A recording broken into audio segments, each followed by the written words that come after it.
I am just struggling with whether or not to begin with news of war or news of markets. I guess because I've got Dr. Oren coming up from Israel in the next segment, I'll start with markets and go to war. The markets are not all shook up. President Trump is making a big announcement about tariffs in about an hour, and the markets will react at that point. But as of right now, and a market report brought to you by AmericanFederal.com, our gold sponsor, 1 800 221 7694. I always say that because I always do the market update because of American Federal. I usually do it after the markets close, but they're kind of waiting. I wonder if something slipped out because the Dow is up 0.25%, S&P is up about a third, the Nasdaq is up about 0.5%. Gold is at $3,163 an ounce. Over at Financial Times, the headline is Investors Flock to Gold Funds as Fears Over Tariffs Mount. Look, I don't know if that's true because gold's just been going up, up, up, up, up, up. And right now it's at $3,163 an ounce. That's a spot price. That's not the price you'll pay if you call up Nick Rovich and his team at American Federal. Again, their number is 1 800 221 7694. I have no idea if they're going to soar or drop because I have no idea what the president's going to say. And moreover, when it comes to tariffs, what he says on Wednesday might not be what he does on Thursday because it's simply a tool of strategery. It's especially a tool about China. Our number one adversary in the world is China.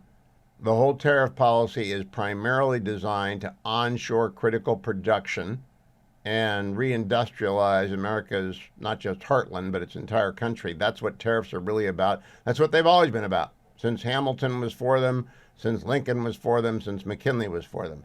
Now, Ronald Reagan, and pretty much every Republican, including me, was against them for a long time when America hollowed out. And we thought China was going to evolve into sort of a nice neo-capitalist society with a facade of Marxism. Well, they went the other way. They went hardcore communist. And therefore, we can't allow stuff we must have to be made there, in whole or in part. So the tariff strategy is primarily aimed at China. And we'll hear the president talk about it. It's also aimed at people screwing us. And I'm okay with that. It's aimed at Mexico getting tough on the cartels. I'm okay with that. But generally, I have no idea what he's going to say. I'll bring it to you when he announces it. Now let me move to the war. I spent most of the morning. I didn't go on my trundle this morning because it took me a while to research all this. I wanted to get it right. The biggest story in the world is the fact that we're moving pretty much all of our forward deployed forces within striking reach of Iran. I've mentioned to you before, we've got at least a half dozen B-2 bombers, which I think can go 5,000 miles or 10,000 miles on their own. And we've got refueling tankers at Diego Garcia. We moved them to Diego Garcia. It's only 2,400 miles from the coast of Iran. It can get anywhere. Our B-2s can go anywhere in Iran. It's not without risk. Even though they're stealthy, even though Israel destroyed most of Iran's air defenses in the response to the second Iranian attack on Israel last year, it's still dangerous. So say a prayer for our pilots and our people. But we also moved the Vinson, is now in the waters off of Iran, along with the Truman. So two of our Nimitz-class carriers are there. And they don't go alone. They go with a flotilla. So we got to have between 20 and 30 ships very near Iran. No news I can find on any boomers, our big Ohio-class submarines. There are a couple of them that carry cruise missiles. No word on where they are. But if we decide to hit Iran, we got enough to level everything we want to level. Not going to be invasion. Not going to be anything except an attack, at least on their oil facilities, and I hope on their nuclear facilities. And Donald Trump is pretty blunt. He's been blunt twice. Easy way, open the doors, tear everything down, denuclearize. Hard way is we blow it up. We'd rather not do it the hard way. Up to you, Iran. Iran is waving us off, being very defiant. I spent the day reading Institute for the Study of War stuff, getting ready for that. I would say we are on the brink, really on the edge of an open and armed conflict with Iran, unlike any since 1988 in the Tanker War, Operation Praying Mantis. when Ronald Reagan sunk the entire Iranian fleet in about 10 minutes. It was actually 2 days. Excuse my voice. It's allergy season. Nothing I can do about it. Not as bad as D.C.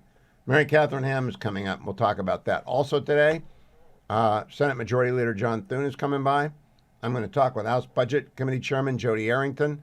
We're going to talk about reconciliation in the budget.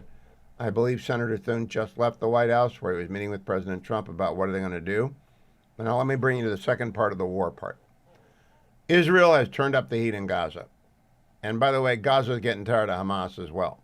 Lead story in the Wall Street Journal. Revenge killing of Hamas policeman adds pressure on group. You see, Hamas has got official control of Gaza, but there are families, there are tribes within Gaza, just like during the Sunni awakening in 2006, 7, and 8 in Iraq.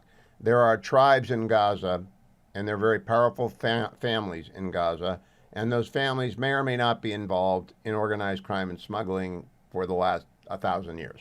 But they are there. And Hamas made a mistake.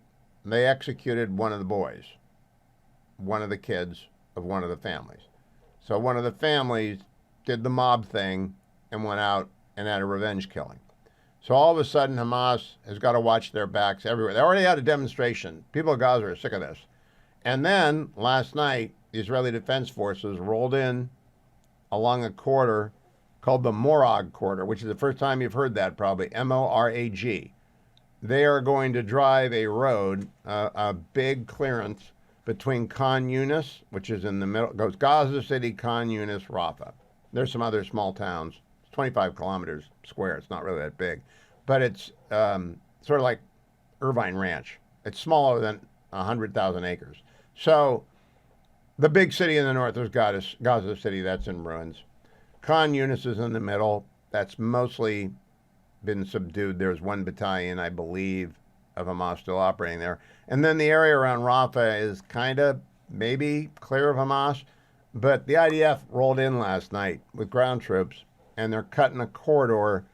I think it must be sort of like a bypass from the Israeli border down to the Philadelphia corridor. The Philadelphia corridor is the corridor that runs on the southern border of Gaza, between Gaza and Egypt, that Israel has already taken. They're never giving back. They're never going to give that back, not after what Hamas did on 10/7.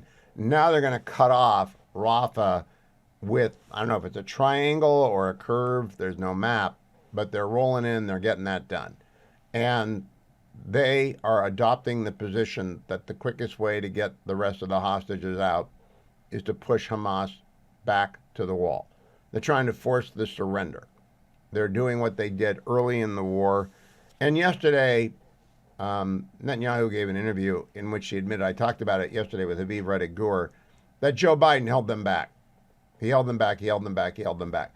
Donald Trump is not holding back Israel. Donald Trump is saying, you do what you got to do. There's no dealing with these people. And he's getting ready to clobber Iran. So there's like no daylight really between Israel and the United States right now. Really, no daylight at all. And Hamas should put up the white flag, bring out the living hostages, send some pictures, and say, we want a boat, and here's how we're going to work the handoff. We're going to get on the boat, and we're going to take them on the boat with us, and at Cyprus, we'll drop them off, and we're going to get on a plane and go to Iran. And you can't kill us. And I don't know how they can make it work. Israel has no interest in killing them right now. They will kill them eventually. But they want to get their hostages back. And they're not messing around anymore. They're not worried about Joe Biden and Tony Blinken and Jake Sullivan. They're not worried about a president who wasn't there. Boy, if you did not listen to yesterday's interview with John Allen and Amy Parnes about their book, Fight, that book is flying off the shelves everywhere. Everyone's talking about it because it reveals what we knew to be the case. President Biden was often incapacitated completely, not infrequently only half there, and there was a giant cover-up. And if you go to my YouTube channel, you can watch it. I'd like you to subscribe to my YouTube channel. We'll put up the Thune interview and the Arrington interview today, for example. Probably J-Pod as well. John Podhoretz's commentary is coming along. Selena Zito's coming along. Mary Katharine Ham, Brent Gardner of Americans for Prosperity. We got a lot going on today, so don't miss a moment of it. You can follow everything I do on X at Hugh Hewitt. You can subscribe to the YouTube channel and get my daily podcast, Highly Concentrated Hugh, And you can get Dwayne's podcast as well, which I think, did it release today? Did Dwayne go down today? Dwayne's World is out? So Dwayne's World is out as well. There's more stuff on that. We got all the content you need, and the difference between us and everyone else, you can believe me, I actually do the work. And I did it this morning. Joined by Dr. Michael Oren, fellow at the Wilson Center, and of course, former ambassador of Israel to the United States, and a good friend of the program. Dr. Oren, I got to tell you before we get to the serious stuff that Dwayne believes that your technical skills combined with my technical skills equal the ability to plug in a power cord. I just want you to know he doesn't have a high opinion. I think he's exaggerating. I don't think we ever. I think tying his shoe is probably more like it. Go ahead. All right, let me begin with the announcement by the defense minister last night and then the prime minister today that there will be a new corridor in Gaza, the Morag corridor. What is that aimed at doing, Mr. Ambassador?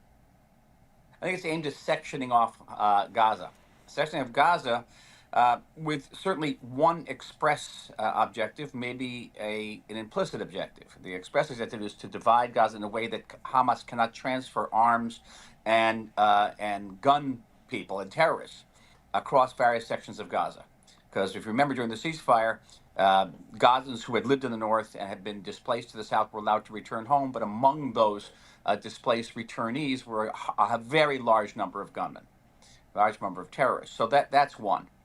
But the second rather implicit goal, and the defense minister has intimated as such, that if Hamas does not release hostages, Israel will begin to attain territory.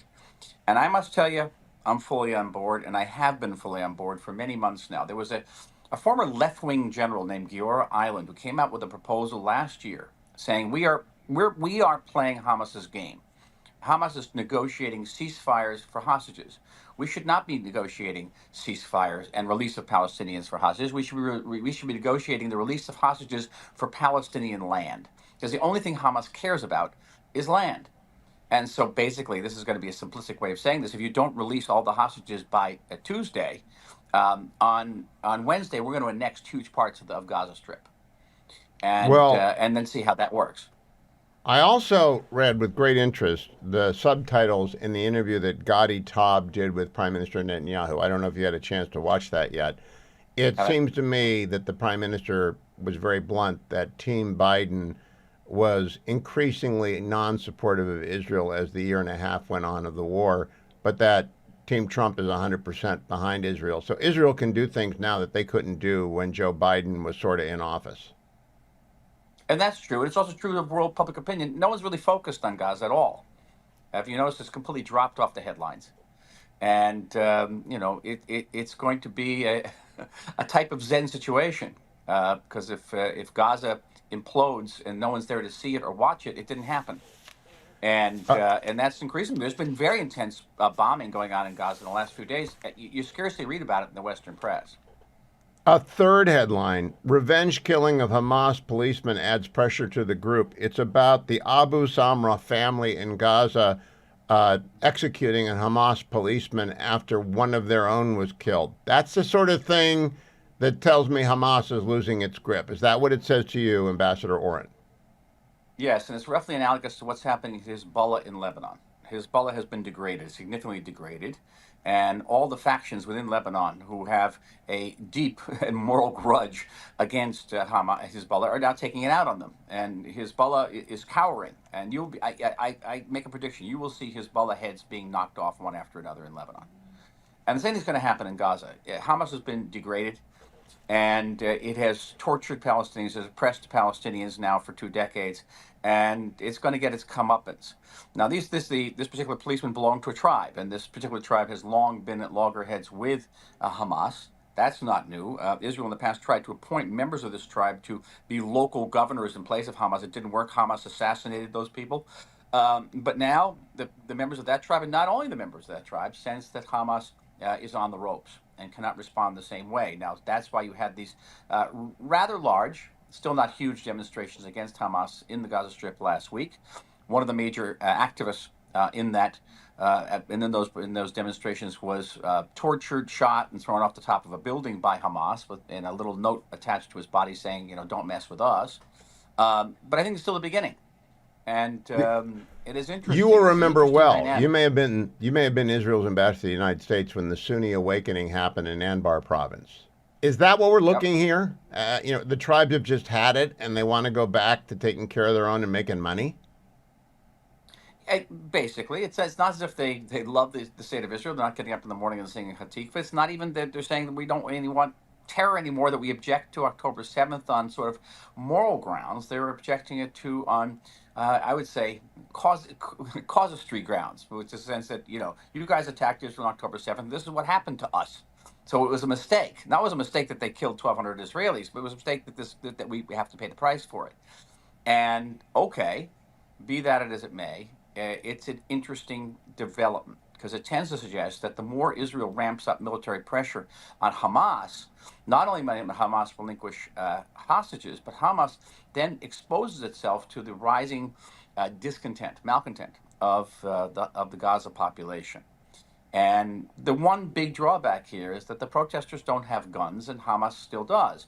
So I was asked today by an interesting, I won't mention her name, an interesting observer, and asked me, should Israel be giving guns to the opposition to Hamas? Interesting question, Huh. right, Hugh? And Huh. I said, no, not yet, because the minute these people are perceived as collaborating with Israel, they will be delegitimized and they will be rendered vulnerable. If they're going to have to get guns, they're going to have to get guns on their own. One assumes that the Gaza Strip is still flush with guns, and you can steal them, you can procure them. But I think Israel should be hold back and not risk tainting these demonstrators with the collaborationist stamp.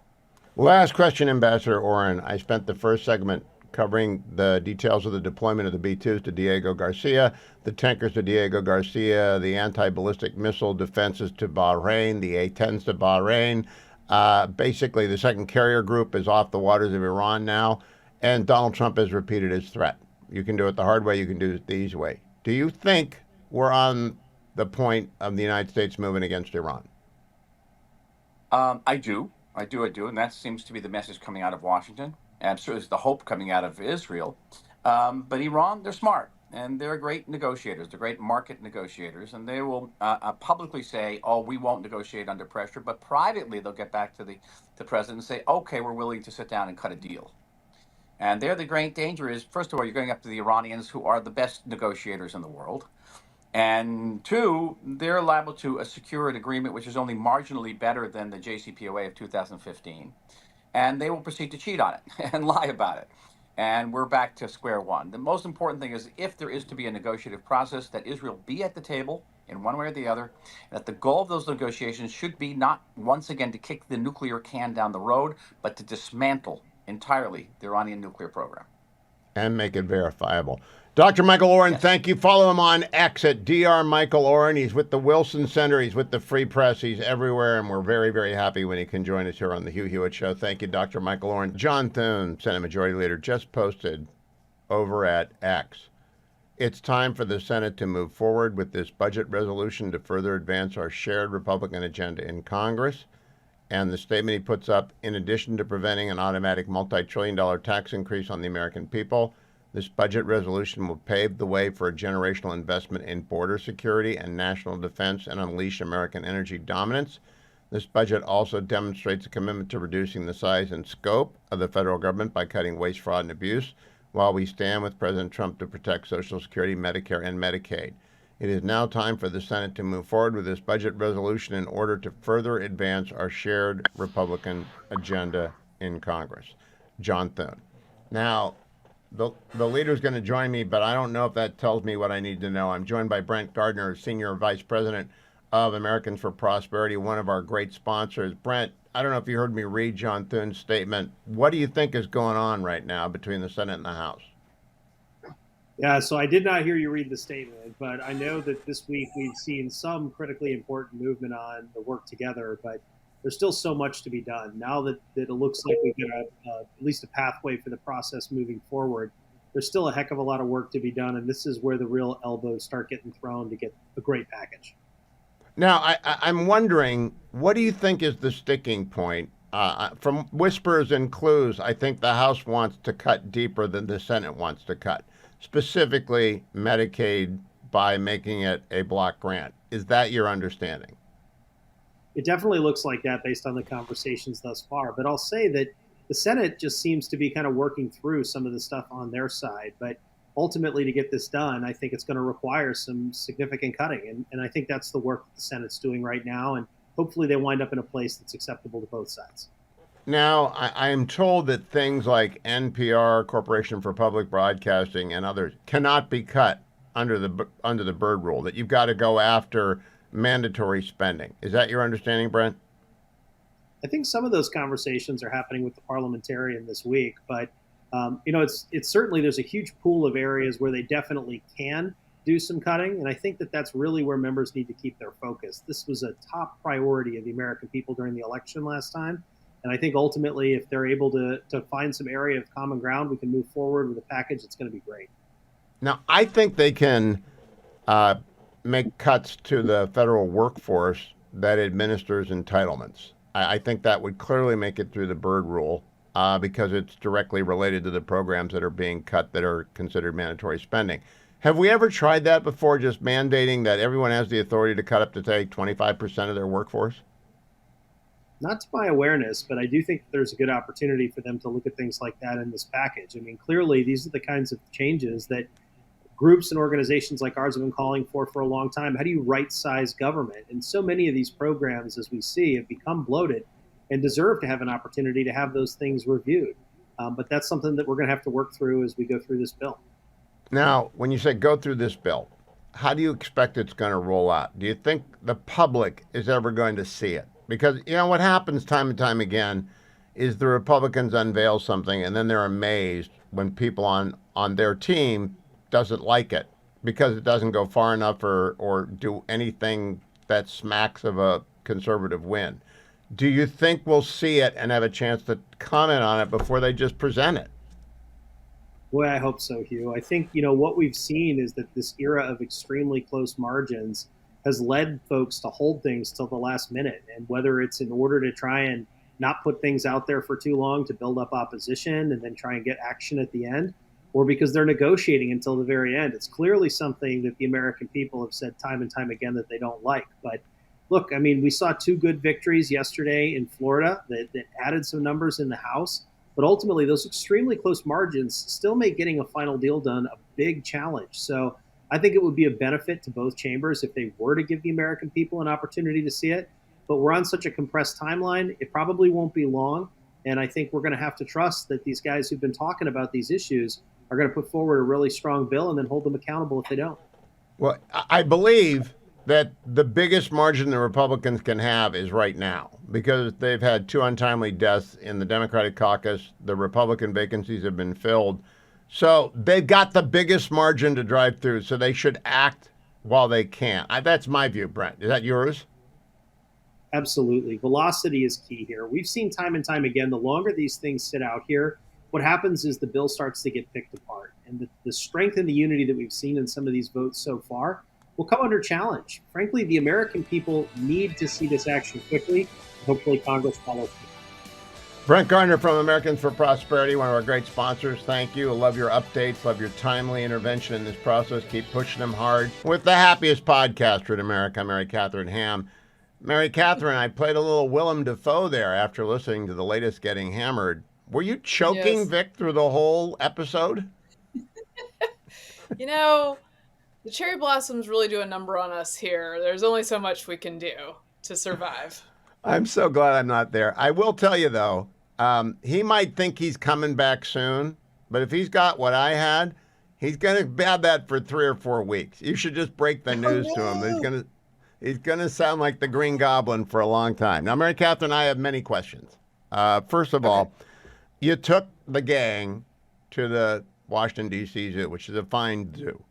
But first of all, you had a special request for the wolves. I would expect that from Genghis Kate. She would want to see the wolves. Which one of your tribe wanted to see the wolves?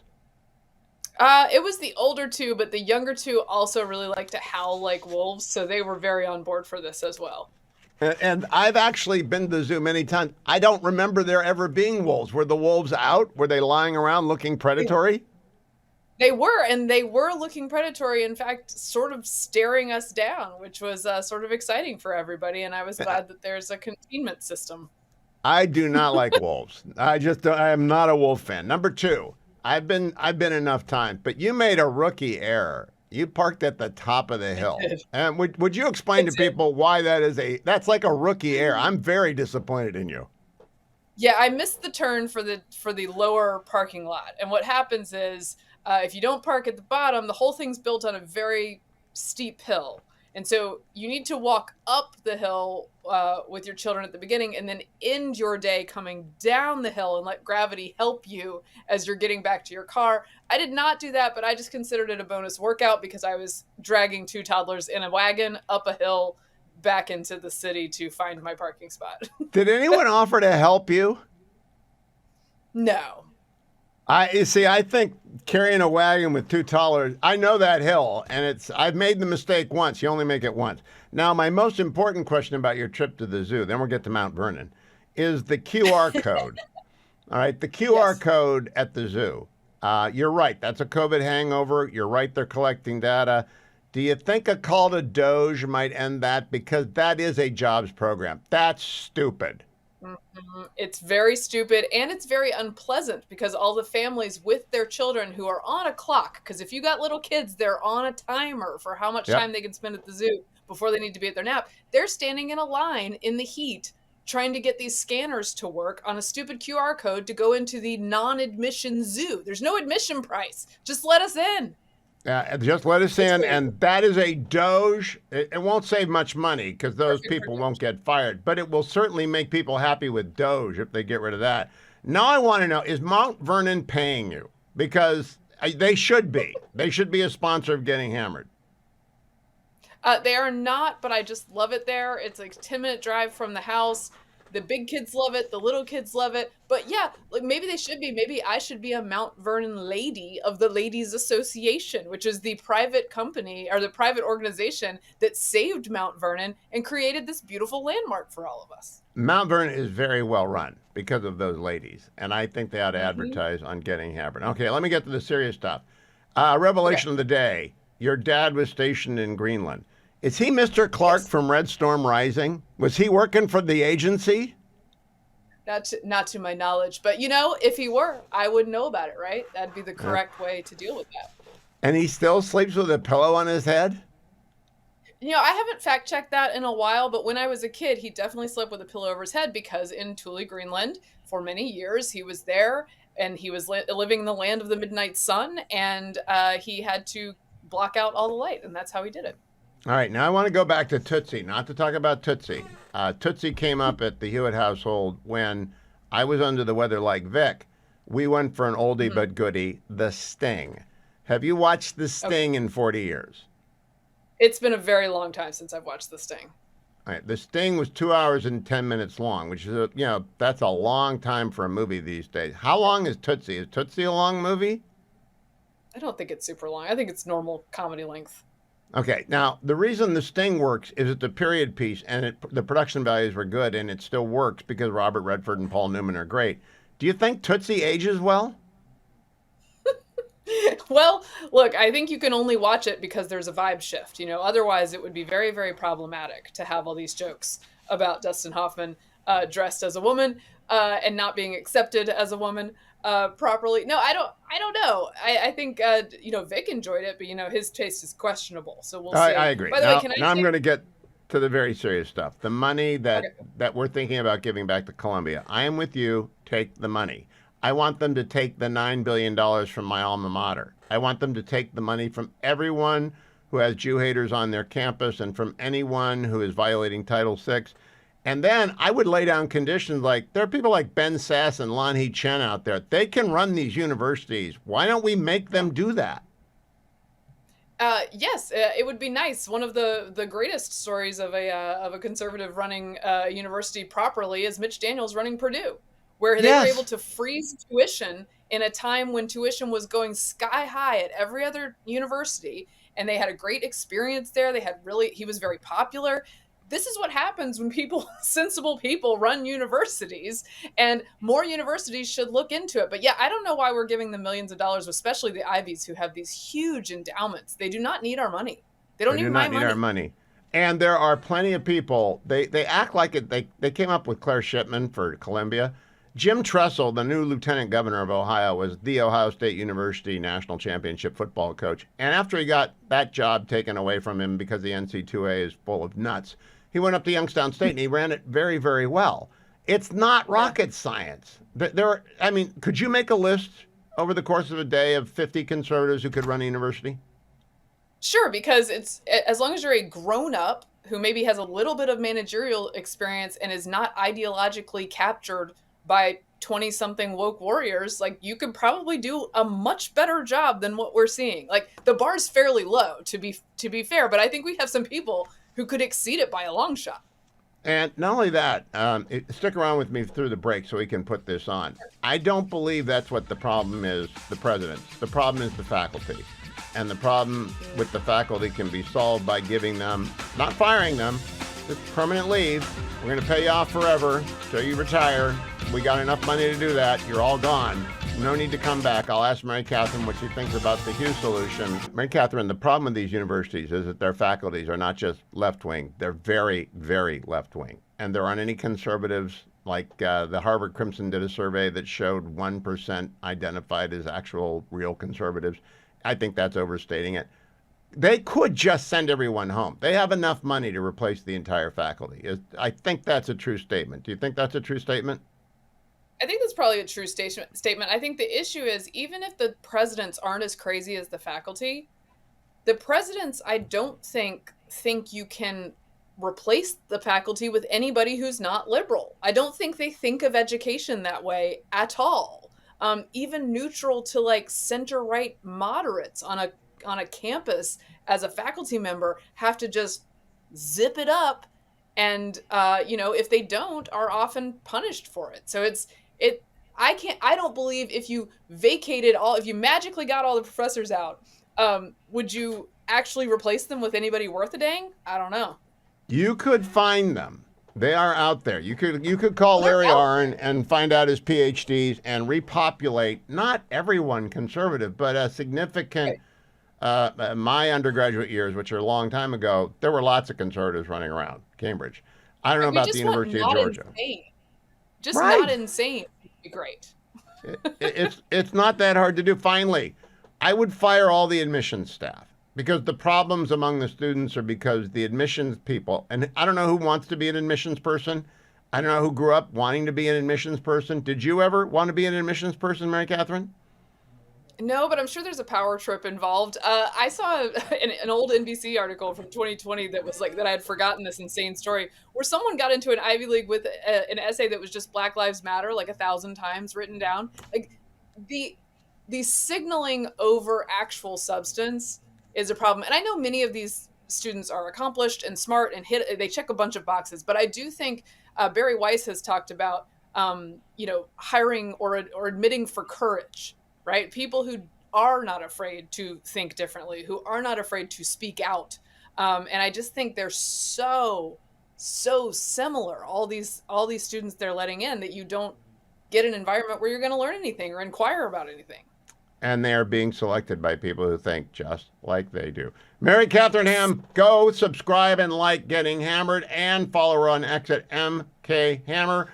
Our best wishes for an early recovery in about 6 months to Vic Mattis, because it's going to take that long. Thank you, Mary Catherine. Thank you. Long day ahead. The Fetching Mrs. Hewitt gets back. What I did do this morning is what every man does who's been married a long time and is not themselves a great housekeeper, which is Fetching Mrs. Hewitt goes away for 5 days. What do you think I did today?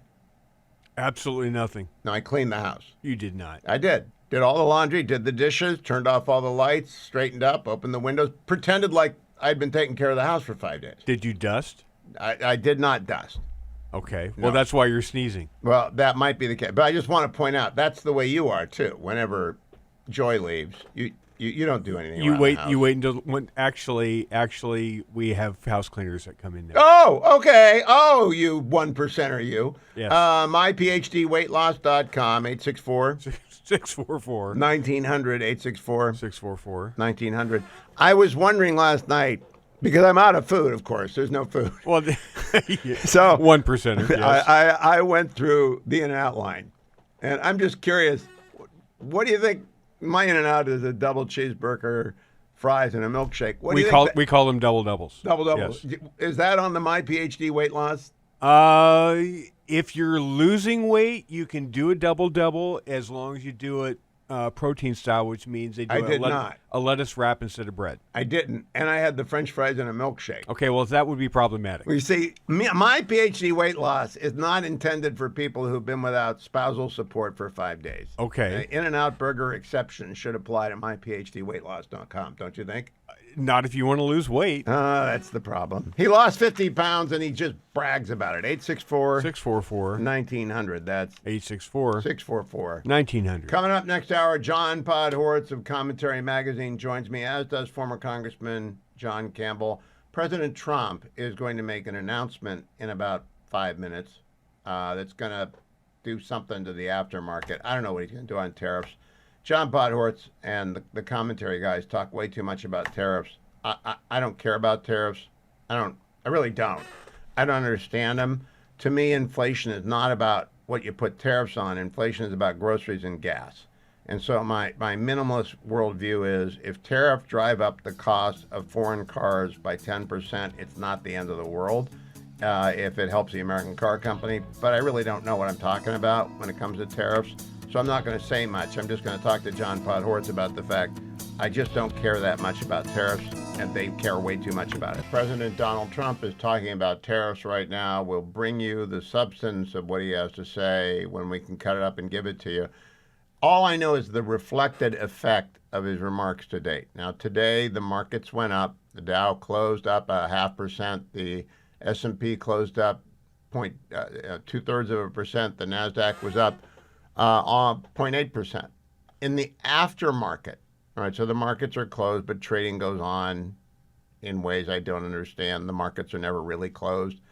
The Dow is up 317 points. The S&P is up 45 points at 0.81, and the NASDAQ is up 0.9%. And so whatever he said thus far in the first 7 minutes has not spooked people.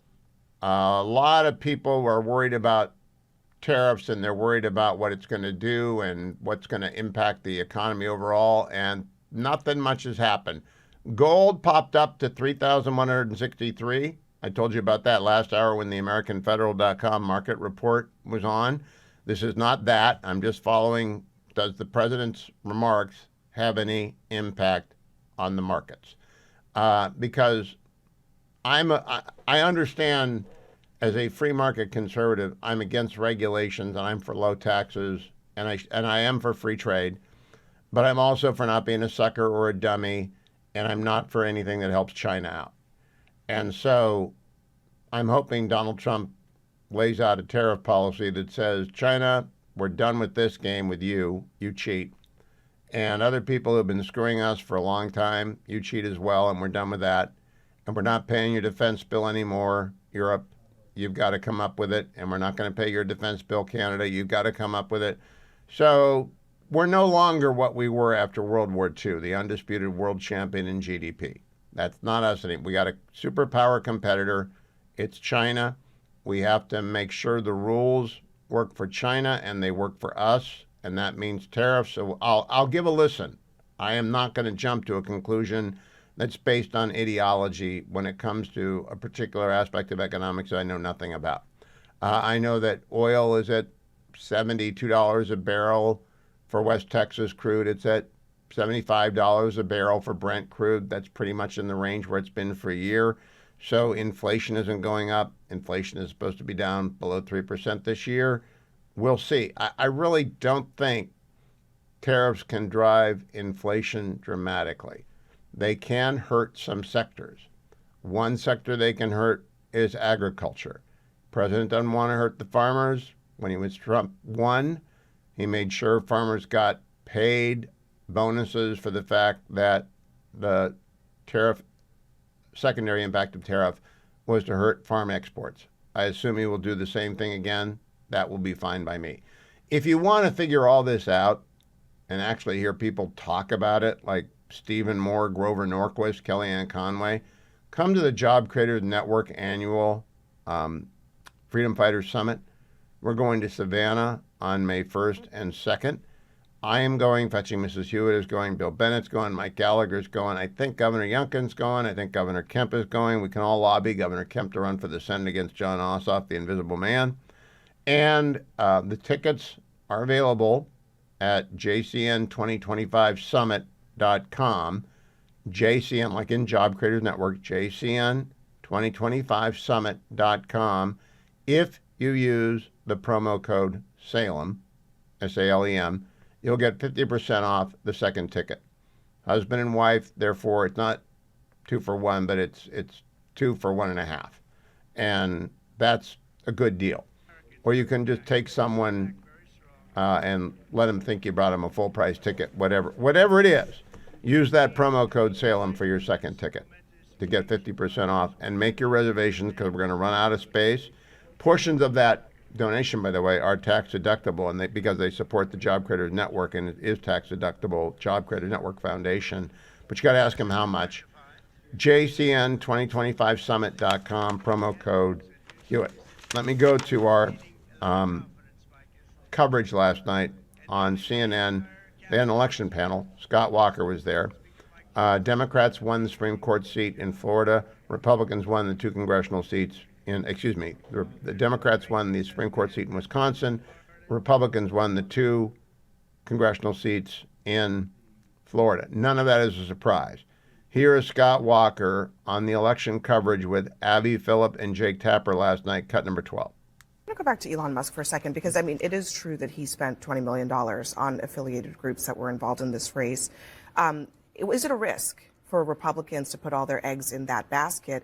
Not only did he spend the money, he came to the state. Right. He came to the state. He talked about cutting Medicaid, Social Security through DOGE, bringing those issues up. Actually, he never talked. He explicitly said in Green Bay that he would not cut Social Security. Well, that's exactly what he said. Talked at his rallies. No, other people said about that, but I was there. I watched him. Okay. He did not say he was going to cut Medicaid. Other people at his rallies who work for DOGE, who work for Elon Musk's organization, talked about those issues. No, I was at the rally. Not one of them said that. That's what protesters said, but nobody there actually said that. Do you think that there are risks here? There are. For People believe the lies that people are saying about that. Being but that's not at all what they said. If people believe that Medicaid and Medicare is going to be touched, that's just a outright lie. What he talked about are people who are over 120 years old, who clearly are not alive. Well, the reason I brought it up is Social Security or Medicaid. Okay, well, that's totally wrong. I think just to sort this out, the reason I brought this up is because the claim here is that there's massive, widespread fraud, and that's all they're addressing. That's obviously a disputed claim, because it's not true that 120-year-old people are getting Social Security checks. The checks stop at a certain point automatically, because those checks and balances but those Social Security are numbers get counted for various parts of the federal government. So they don't get a benefit directly to those people, but they count for money that gets allocated to different departments in their budget. And they shouldn't be. If somebody is no longer alive, they shouldn't be able to count that. I guess my fundamental question was, what are the risks here of Elon dabbling in elections? You know what's the problem with this? Abby forward? doesn't want to know the answer. This is why CNN has such terrible ratings. They have Scott Walker. He knows what he's talking about. He's very smart. He can explain, as he started to explain, the problem with defunct Social Security numbers is not checks going to fraudulent people, though that happens in a few cases. It's that they are used to allocate other parts of federal budget dollars. So it's not a good thing to have defunct Social Security numbers in circulation. He tried to explain that, just like he tried to explain that no one from DOGE said they were going to cut Medicare or Medicaid. Abby didn't want to hear that. That's the problem with the news. Last night, I did a speech for a group of seniors, and they are a mixed group, blue and red, and I've talked to them before. I enjoy it. Maybe 100 people, just something to do. They like to have speakers come and talk to them, so I went, older group. And I told him the problem, the reason, these are Gallup numbers. In 1972, 7 out of 10 Americans trusted the media, 70%. In 2024, that number is 31%. The reason that number has gone from 70% to 31%, it's not Abby Phillips, but it's that kind of journalism, but it's not really journalism. It's an attempt to score points with your hardcore audience.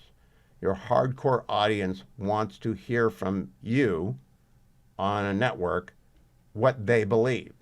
That's what they want to hear. And so don't invite Scott Walker on. Just don't pretend. Because it's not a service to your audience. It doesn't make your audience satisfied. If you're going to have Scott Walker on and you really want to learn something, you might increase your audience because Scott Walker is pretty good. Governor Walker is a very persuasive guy. He's a very smart guy as well. Invite him on, or invite Mitch Daniels on, or invite Glenn Youngkin on, or invite someone who knows what they're talking about, and let them talk about what is and isn't going. I'm going to talk with John Thune this hour. I'm going to ask him, okay, what are we doing on the budget? I don't have an agenda. I just want to know, what are we going to do? I'm not going to try and attack him. I have questions about when are we going to get it done because, tax rates got to stabilize and everything depends upon getting the budget and reconciliation done. But I'm not going to do it that way. And I wouldn't know where to begin with tariffs. Larry Kudlow knows tariffs. He had Donald Trump on yesterday, cut number 9. A tariff is a beautiful thing, but it's got a bad image. It needs you to fix the image. A tariff, we stop wars with tariffs. I mean, I had cases where I told a country they were being very aggressive with another country. It had nothing to do with us. I just don't like seeing dead people, okay? And they were going to go to war. And I said, if you go to war, and they do a lot of business with the United States, I'm putting 100% tariff on everything you do, any business you do with us. No, this has nothing to do. I said, it does have. I stopped a war. Will I get Nobel Prizes? Never. I mean, look what we did with the Abraham Accords, how good that was. But you can stop wars with tariffs. The president believes is that tariffs are not just about trade. That is manifestly true. What is he saying about it? I don't know. I'll check during the break, but the markets are not upset by what he said in the first 16 minutes of his remarks. John Campbell, former congressman, member of the Budget Committee, House Financial Services, joins me. He's got a brand new Twitter handle, X handle, finally, JBT Campbell. He finally listened to reason and to Dwayne and I, and now you can find him at JBT Campbell, which you actually have a shot at remembering. JBT Campbell, indeed. Congressman, welcome. President Trump is giving his Make America Wealthy Again speech. I want to play for you a cut of it, have you respond, do that again, see what you have to say about Make America Wealthy Again. So here's that first cut number, I guess it's 13. For decades, our country has been looted, pillaged, raped, and plundered by nations near and far, both friend and foe alike. American steel workers, auto workers, farmers, and skilled craftsmen. We have a lot of them here with us today. They really suffered gravely. They watched in anguish as foreign leaders have stolen our jobs, foreign cheaters have ransacked our factories, and foreign scavengers have torn apart our once beautiful American dream. We had an American dream that you don't hear so much about. You did 4 years ago, and you are now, but you don't too often, and for many years and decades even, you didn't hear too much about. Our country and its taxpayers have been ripped off for more than 50 years, but it is not going to happen anymore. It's not going to happen. John Campbell, that's a pretty big promise. What do you think? Well, I actually support a lot of what he's doing here, but boy, he's pushing a rock uphill. The left, all the Democrats are going to oppose anything he does. We've heard this before as or I don't think he said this, but I've certainly said it. If Trump cured cancer, the Democrats would have a press conference the next day and say he put doctors and nurses out of work and that he's destroying jobs. And so they're going to oppose almost anything he does. But even on the Republican side, there's a significant number of Republicans, the Wall Street Journal editorial board, Steve Moore, a whole bunch of people who have been pro-Trump on a lot of things are not pro-Trump on the tariff issues. So he's pushing a rock uphill here. But I think what he's doing is the right thing. I actually wrote about this on my blog look through the chaos.com, you'll see some of what I wrote about this, that we are at a point in international relations in general, not just with economics and tariffs and trade, with other things as well, where the what has existed since World War II is starting to break down, and it's time to redo it. It's just not working anymore. And we cannot, as a country, not make steel. We cannot, as a country, not make cars. We can't, as a country, not make pharmaceuticals. We can't, as a country, not have the various minerals and so forth that we need to make weapon systems to defend this country. And that's a lot of what he's trying to restore. It's going to be a bumpy road and a tough road, no question about it, but I support the objective. Now, you were a car guy before you became a state legislator and then a congressman, and a very successful car guy. The first thing the president announced is that beginning at midnight tonight, there will be a 25% tariff on all foreign automobile imports. What do you think about that? Right. And it's interesting, in his speech, which I listened to just before I came on here, he said that the EU charges 10%, but he said we're going to have reciprocal tariffs, but he says 25%. But it's because he's including the value-added tax, the VAT, yeah, and considering that as a tariff that they have in Europe. But let me tell you just a couple of facts. Everybody's like, all right, everything's going to go up 25%, et cetera. There's been a few announcements. Ferrari, okay, I understand it's Ferrari, it's the top end of the market. But they announced a couple days ago that they have 6 models. They're not raising the price at all on 3 of them. They're eating the tariff. On the other 3, they're raising it 10%. And they said that, when you take into account all the cars we sell worldwide, which they do, this is going to lower our overall margin by 0.5 point to 1 point. And margins on luxury cars like that are very high.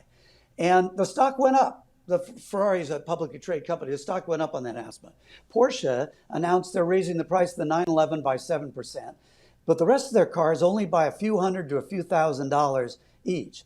Volkswagen just today came out and said they're going to put like an addendum on the window sticker that is like tariff charge. Now, they didn't say how much it's going to be, and Volkswagen builds some cars in Chattanooga, Tennessee, so they don't build all their cars overseas, but the ones they do, they're going to put some tariff charge on there. So the idea that all these manufacturers are going to raise the price by 25% and it's going to kill the industry, that is not what we've seen so far, nor is it historically what companies do. Because if you raise the price 25%, they will sell a whole lot less. And most of these companies can't afford to do that. They can't afford to shut let me those ask you a plants down question, and do John. that. I am the least qualified person in the world to talk about the economic effects of tariffs, so I don't. But I do have an opinion on what inflation means. When people talk about inflation driving them crazy, they're not talking about car prices. They're talking about gas and groceries and rent. That's where inflation hurts them. As far as I can tell, the tariffs aren't going to impact groceries, and it's not going to impact gas. We do get some gas from Canada, but I don't think it's going to impact it very much. It might impact rent over the course of 3 or 4 years because we do import some building supplies. But what do you make of my basic assessment? This is not an inflation issue, though all the economists say it's going to cause inflation. I would agree. And the one thing is that if it does cause inflation, it's a single bump. So, if a car company raises the price of their cars by 10% to pay the tariff, then there won't be another tariff next year. That's presumably. So that's it. It's just one time. It's up 10%. That's it. You're done. If it goes up next year, it's because the parts went up or just normal inflation factors went into effect. But you're right. The cars also, things like that. That's not something people do every day, every month, every year even. Most people are keeping cars. Used to be new every 2. That was the car business mantra for many years, but that's not what happens now. People keep cars 3, 4, and 5 years. So it's not something you buy all the time. And let's remember that there will be no tariffs on domestically produced cars, which, by the way, is not just Ford and General Motors and some Chrysler products. Most Toyotas are built in the United States. Most Hondas are built in the United States. A lot of the Kias and Hyundais are built in the United States. Some of the Volkswagens are built in the United States. Some of the BMWs are built in the United States. So there will be an awful lot of cars that are not affected by this price. And frankly, if I'm some of those people, if I'm running Ford Motor Company right now, I'd probably come out and say, you know what? Because of this, we're going to lower the price of an F-150. We're going to lower the price for Mustang. We're going to show people. We're going to show people if you buy American, it's the price difference is even greater. We want to support President Trump on what he's doing to buy American, and that's what I'd do if I were them. Okay, I'm going to keep talking with John Campbell during the break about the tariffs. You're going to come back on the other side before Leader Thune shows up at 44 minutes after the hour. But I want to play a couple more cuts for him about President Trump's speech on tariffs. Make America wealthy again is how the speech is being billed. Markets in the aftermarket are not reacting poorly. I also get John Campbell's reaction to that because I kind of judge by the market whether or not there is a bad shock happening, and thus far that ain't happening in the aftermarket, where the Dow is up 1.22% for tomorrow, the S&P is up 1.29%, and the Nasdaq is up 1.76% in the aftermarket. John, today the Dow went up 0.5%, the S&P went up 0.75%, the Nasdaq went up 0.87%. In the aftermarket, they're all doing well again. What does that tell you, if anything? The first thing it says is that nothing the president said today is a shock. He didn't come in and say 50% tariff. He didn't come in and say, I've changed my mind, no tariff.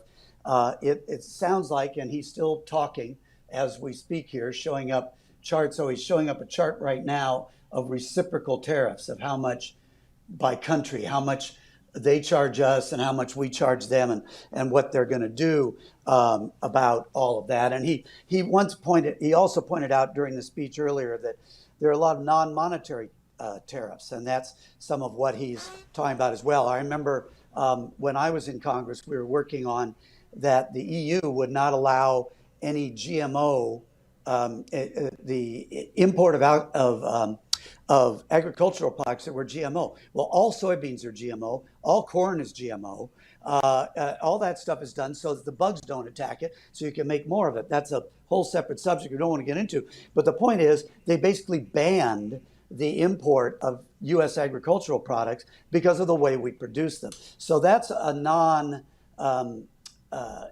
monetary tariff that he talked about. But I think the fact that the market isn't reacting, I'm just looking right now. Now it's showing the market down 1%, the Dow and the S&P down 1.82. So there must be something he just said in the last 10 minutes caused the market to go a little bit down, but it's not dramatic. It's not a huge impact. So, okay. I'm curious. I don't know enough about this to have expertise, but it does seem to me as though a lot of countries play a lot of tricks with us. And I'm thinking of Canada and dairy products from Wisconsin. They don't let them in. I thought GATT was supposed to get rid of all that stuff, and NAFTA and the North American Free Trade Act. Why can't we sell dairy products in Canada? I don't know, because, well, I can surmise they're trying to protect their dairy industry. And we have a lot of dairies in Wisconsin, obviously, but also in Minnesota and in Michigan and in New York. And that's close to Canada. And we could import products up there, and they're trying to protect their dairy industry. Okay, fine. I get that. I understand that. We have a lot of industries in this country we need to protect. So that's where you either go and say, look, it's either 0-0, which I saw Netanyahu, I believe, today, said they are not going to tariff anything from the United States. So we won't tariff any other way. So I assume with Israel, we're going to be 0-0. And if Canada wants to do that, that's fine. But part of the problem with Canada is so much from China goes in there, and then they try and export to the U.S. to avoid the Chinese tariffs. And the Canadians have been allowing that to occur, and that's got to stop too. So this stuff is complicated. I remember one time when I was negotiating with Obama's U.S. trade representative on these agricultural tariffs. This is one of the most important days, in my opinion, in American history. It's our declaration of economic independence. So I am years, talking, hardworking hi, American Hugh Hewitt citizens. again. That is President Trump. He continues to talk to an audience assembled in the Rose Garden. Congressman John Campbell is my guest. During the break, we were talking about Canada and tariffs and your conversation with President Obama's USTR. Was it Mickey? I can't remember who it was. Yeah, I can't remember either, but it was with the British ambassador, and they were complaining when Dodd-Frank, the financial rules have been passed. We imposed all the rules in Dodd-Frank on foreign banks. And they said, you know what, we'll release the agricultural restrictions we have on you if you'll release the foreign banking stuff on us. We don't know why because you're saying if we don't follow your Dodd-Frank rules in our own country, then we can't do business in your country. We understand we have to follow the rules in your country, but why do we have to follow them in ours? And I thought this would have been a great deal because they were agreeing to lift all the non-monetary restrictions on U.S. agricultural products, which would have meant we could have sent a lot more soybeans and corn and wheat and all that to and beef to the EU. But Obama wouldn't do it because they were so locked on the Dodd-Frank, and that Dodd-Frank was the greatest thing in the world for a financial industry regulation, and the whole world needed to adopt it. So what you see now is that's the kind of thing that creates this stuff, okay, that's built this stuff up. And it's built up over years and years. I mean, you want to go back to after World War II, where we were producing all kinds of things, and these other countries were trying to get their feet up off the ground after they were blown up in World War II. And so they imposed a lot of tariffs and we didn't, and it was a fine, and it worked out then. It's a different world today, a completely different world today. And it's time for a new regime, and I'm glad that Donald Trump's looking at it. Look, there's going to be some boo-boos here. There's going to be some stuff they're going to put in that they're going to say, yeah, that wasn't so great an idea. And they'll reverse it, and that's what will happen. But the general trend of what he's trying to do here... Let me ask you, though, as a member of Congress, the tariff power has typically been a legislative power unless it's related to national security. As a former member of Congress, do you object to the president, in effect, invoking national security to accomplish economic ends? Congress has ceded too much power to the executive, period. And that is not just on this subject, but on many other subjects. Our executive is getting more powerful, I think, than the founders ever intended the executive to be. So yes, it is really remarkable when you think about it that the president can do all this stuff by executive order, and Biden did the same.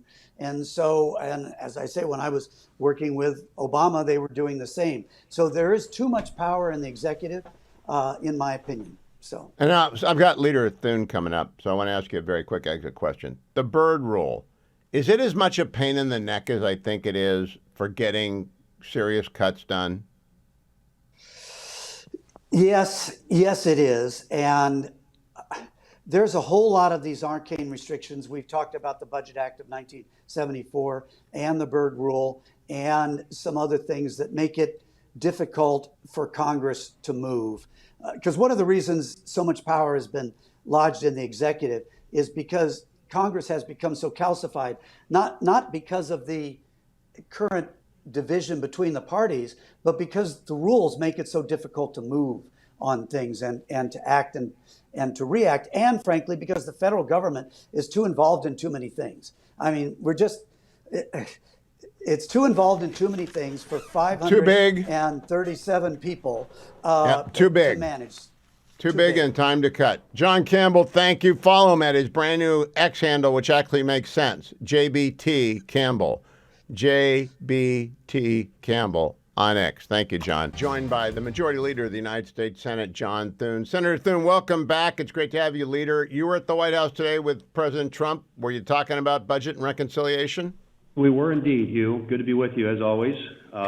Great meeting. We had the members of the Senate Budget Committee, and President got a chance to hear from them, and the other way around, and I think it further intensified our desire to move forward and get this done for the American people. Now, Chairman Arrington's coming up after you. The whisper is the Senate isn't cutting enough.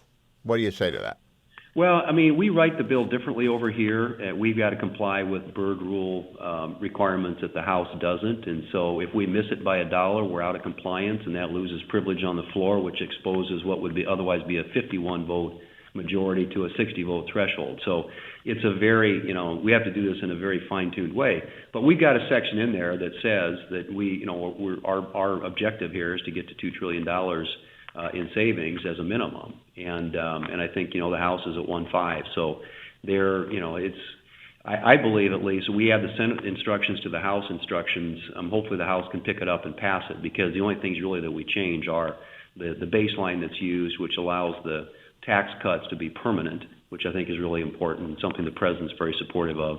And then also having, the debt extension included in there, extend a little while longer so it doesn't fall right in the middle of the midterm elections in 2026. So, Leader Thune, if the House picks up the Senate version, which obviously you expect to pass, does that lock anything in other than the tax cuts being made permanent? Does it say what will and will not be cut? It has, the House instruction has, and then of course it sets up reconciliation, and that's where the real work gets done, Hugh, and that's where the House and the Senate will have to be working very closely together. For example, the House instruction directed the Energy and Commerce Committee in the House, which has jurisdiction over Medicaid, to find $880 billion in savings. And in the Senate, that's the Senate Finance Committee that has jurisdiction on Medicaid. So the Finance Committee and the Energy and Commerce Committee, and then on the tax piece, it's Ways and Means and Finance. So the two bodies are organized slightly differently, but to get a reconciliation bill on the President's desk that does the things that we want to do on the border, on national security, on making sure we don't have a $4.5 trillion tax increase at the end of the year, on energy, and on deficit reduction, we're going to have to be in lockstep with the House and the White House. And everybody knows that. We're working together. As I've said before, we've got members in our, in the Senate, and they've got in the House who kind of say things publicly, and there's a little sparring back and forth, which is natural in a bicameral system with a House and a Senate. But at the end of the day, we all succeed or fail together. And in my view, failure is not an option. Now, Leader Thune, we are in a moment of time where the Republican margin in the House is as big as it's going to be, because 2 seats were filled last night. Untimely death of 2 Democrats in the House. They've got the biggest margin for defections that they have. While that margin exists, do you expect reconciliation to kick off, the budget to pass? I do. I think that the sooner we get the budget resolution done here in the Senate over to the House and hopefully approved there, reconciliation can get underway. And that's the serious work, Hugh. As you know, it's where the committees sit down and try and figure out, okay, where can we find savings? What programs can we reform and make work better and more efficiently?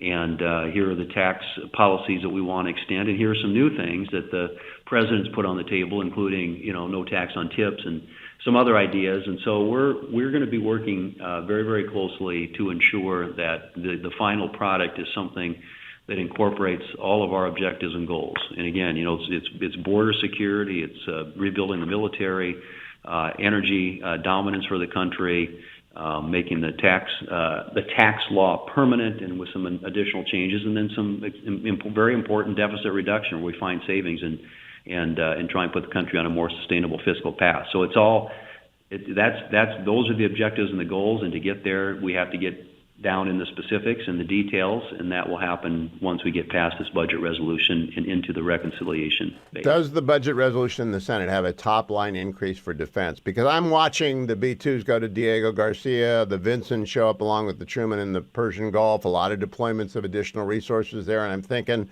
they better plus up the Pentagon in a hurry. Is that in the budget, or does that have to wait for reconciliation? Well, it's in the budget. It ultimately will get, the Senate Armed Services Committee, House Armed Services Committee will get instructed in reconciliation and in the budget resolution. They'll have to go in reconciliation and produce the dollars to put into rebuilding the military. But yeah, we got a significant, in the Senate bill, we're at $150 billion. And, that's obviously recognizing that you had a Biden administration that for all 4 years, their investment in our military didn't even keep up with the rate of inflation. So we're behind. As you point out, it's a dangerous world, and we need to modernize our military and make sure that our war fighters are up to whatever challenge or threat we face out there. So, Leader Thune, it's April 2nd. When are we going to see the Senate vote on a budget? The Senate will vote the end of this week. Reconciliation will come later, but, and that's where you really make law. The budget resolution sets up unlocks, if you will, budget reconciliation. But we're going to vote starting, I would say, probably Friday into Saturday, and however long it takes. And then it goes to the House, and do you expect them to return serve again, or do you expect them to say, okay, good, let's go?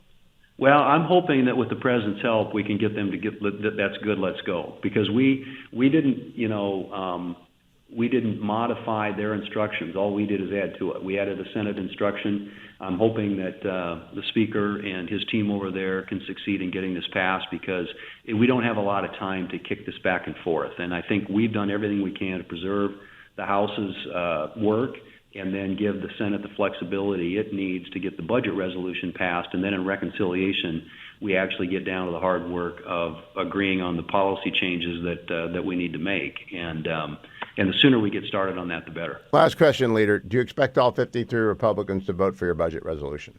Probably not all 53, but hopefully we'll have the goal, as you know, is the requisite number. There are always people who are, everybody's vote is their own, but we need to have 50 plus one. All right, that's interesting, but I won't go any further. We'll wait and see what magic you can work. Leader John Thune, thank you. I appreciate the time, and have a good rest of the day. It's a busy one with the Washington speech going on. I'll be right back, America. Don't go anywhere. That was Senate Leader John Thune. I'm going to talk with Jody Arrington. He's the House Budget Chairman Committee at the top of the next hour. So don't go anywhere. You're listening to Where News Happens, and it breaks right here on the Hugh Hewitt Show. Markets turned red after President Trump was talking, so who knows what tomorrow will bring. Here's another cut of his speech in the Rose Garden that is now wrapped up. Today we're standing up for the American worker, and we are finally putting America first. Okay, and go ahead, more.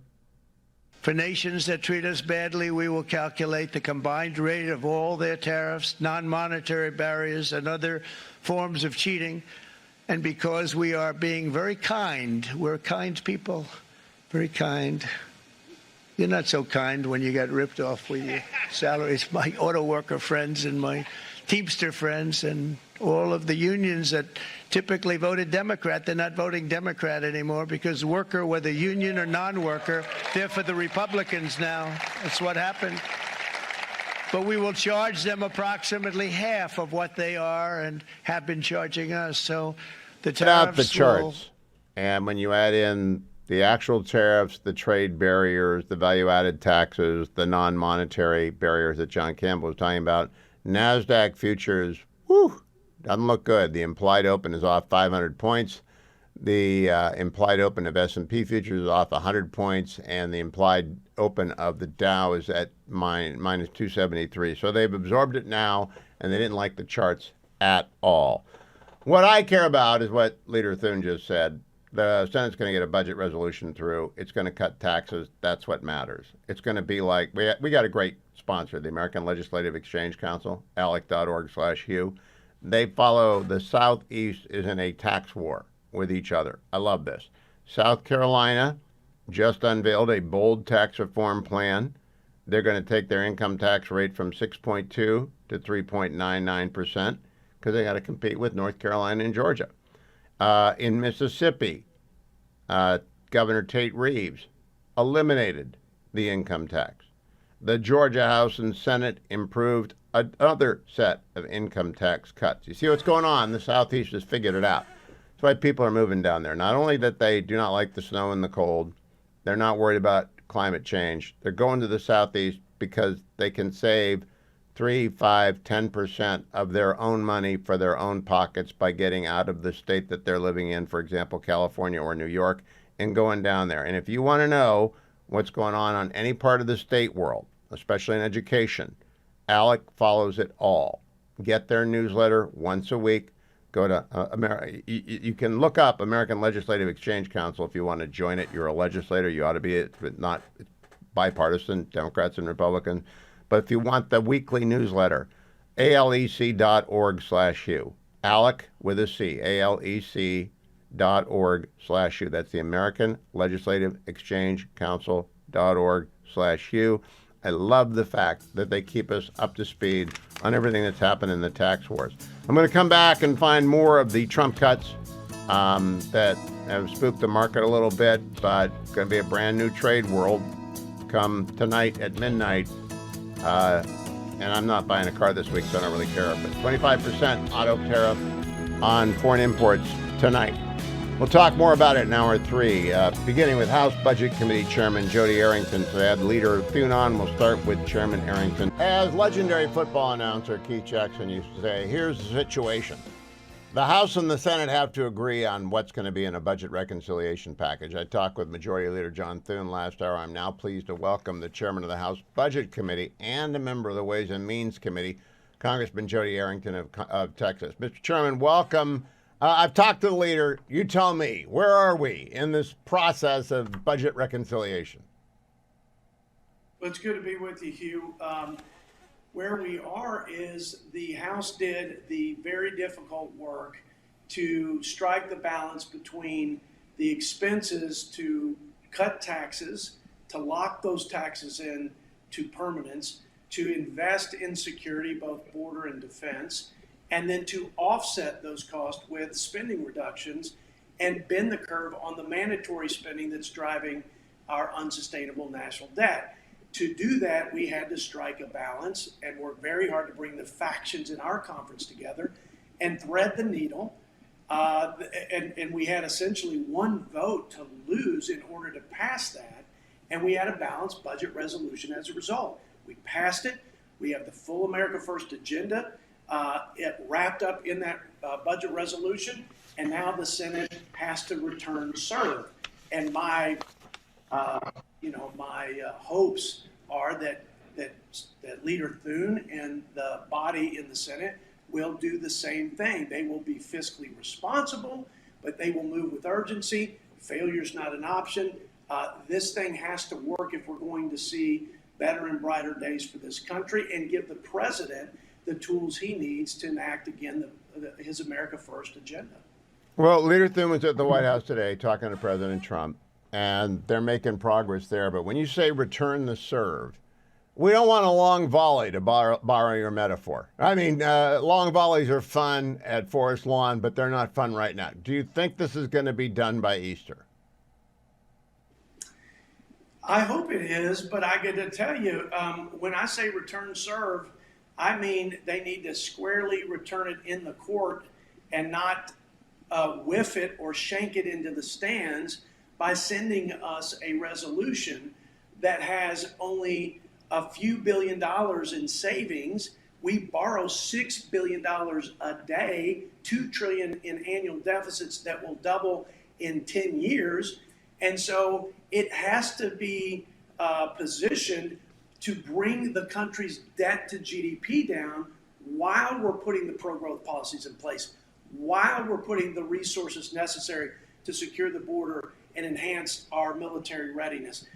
That's what I don't know yet. I haven't seen the numbers on the document. I've only heard we can't have locked in tax cuts at $5 trillion and only a few billion in enforceable savings with wishful thinking that will somehow save the $1.5 to $2 trillion that we locked in with enforceable savings in our budget resolution.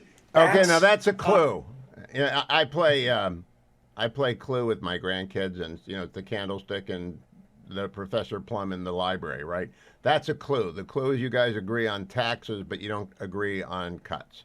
So what part of the cuts doesn't the Senate like? Without putting the finger on any particular senator, I don't want to blame the leader or the whip or the conference chair, but obviously they can't lose 4 votes. What kind of cuts are they getting pushback on? Well, in reconciliation, the focus is, and what's legally available to reduce are mandatory spending programs. And mandatory spending is 75% of the federal budget, 90% of the growth in spending. That's entitlement programs, it's health care and welfare. And I think a lot of the discussion ends up at the place of Medicaid reform, taking one of the most horribly managed and inefficient managed programs where there's no work requirement for able-bodied adults, where money is siphoned off by states and local organizations, where we subsidize able-bodied Medicaid expansion population over the vast majority of the most vulnerable. I mean, there's a series of things we can do without touching a benefit and actually save well over $1 trillion and make the program run for the taxpayer and the beneficiary in a way that's responsible. So it generally ends up at the question of Medicaid reform. All right, I'm going to come back to Medicaid in a second. I want to ask you about the Wall Street Journal's editorial yesterday, Republicans for higher tax rates. Now, you're on Ways and Means, and I talk to the chairman of Ways and Means whenever Jason comes on as well. Are you guys proposing tax hikes? Well, listen, our belief, certainly mine, I'll just speak for me, is we need to lower taxes for everybody. And we already have a situation where the top 10% of earners are paying 70% of the cost of the federal government. We need everybody to have ownership over our country and the cost to run our country. But more importantly, we've got to reduce the cost of our country. We have a spending addiction, a spending problem, not a revenue problem, which has been stable over the last 50 years.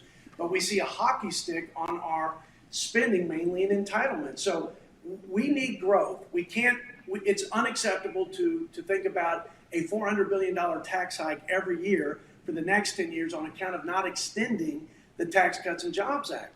And I could go through the litany of provisions in there, but just to say in general, we'd have a 22% tax hike on every American and about $2,000 increase on median households. Now, that's what happened. I'm sure that's not going to happen, but the Journal is warning that Republicans are going to raise the corporate tax rate and they're going to increase the SALT deduction, and those two are going to balance each off.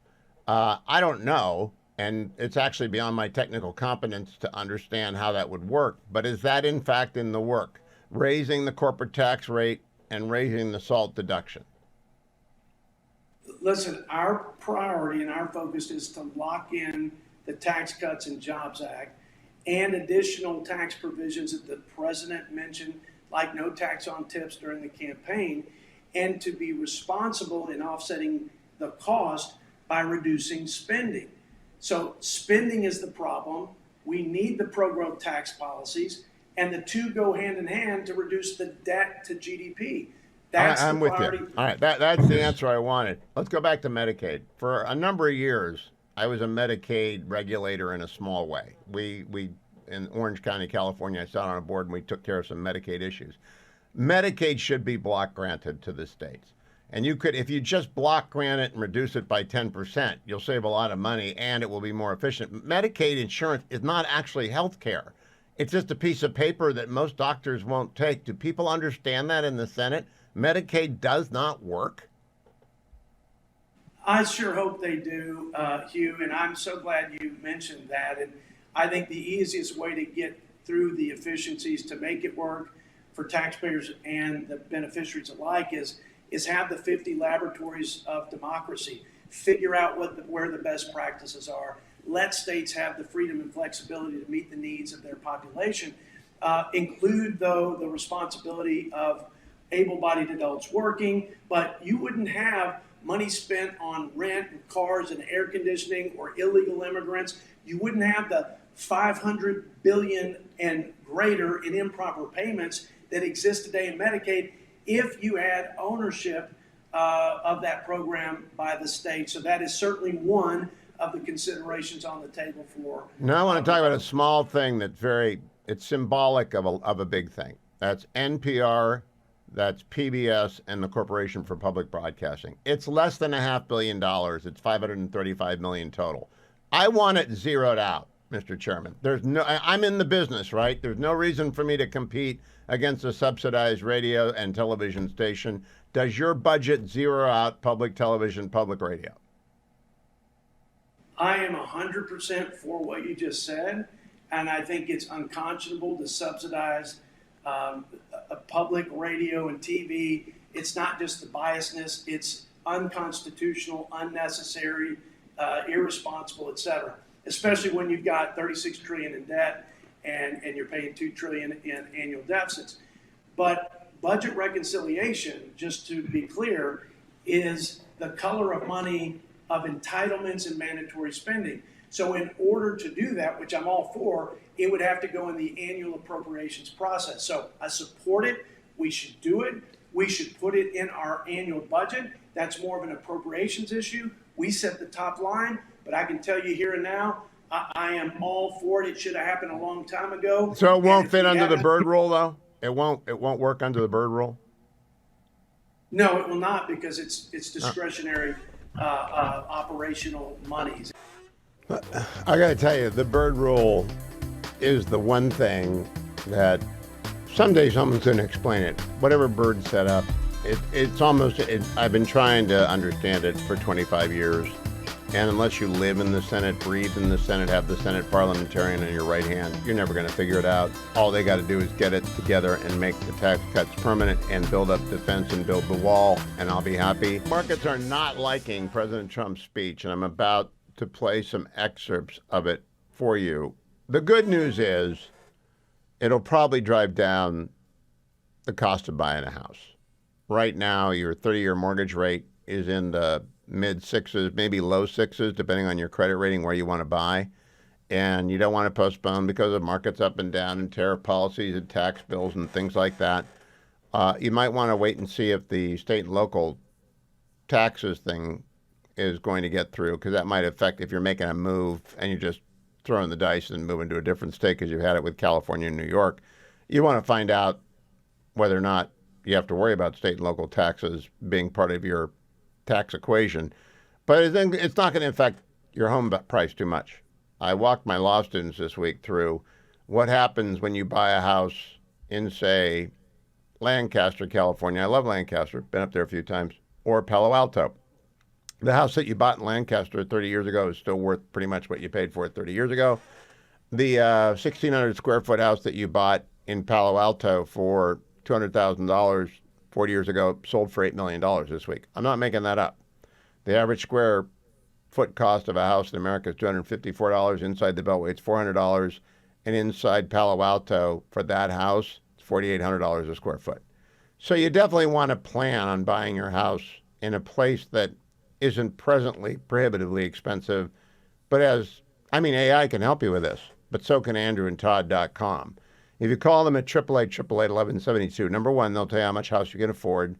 Number two, they'll tell you what your interest rate's going to be and what your credit rating is and how to fix it. Then they'll tell you, are you a veteran? Do you want to use a veteran's loan? Is it your first-time home buyer? Do you want to use an FHA?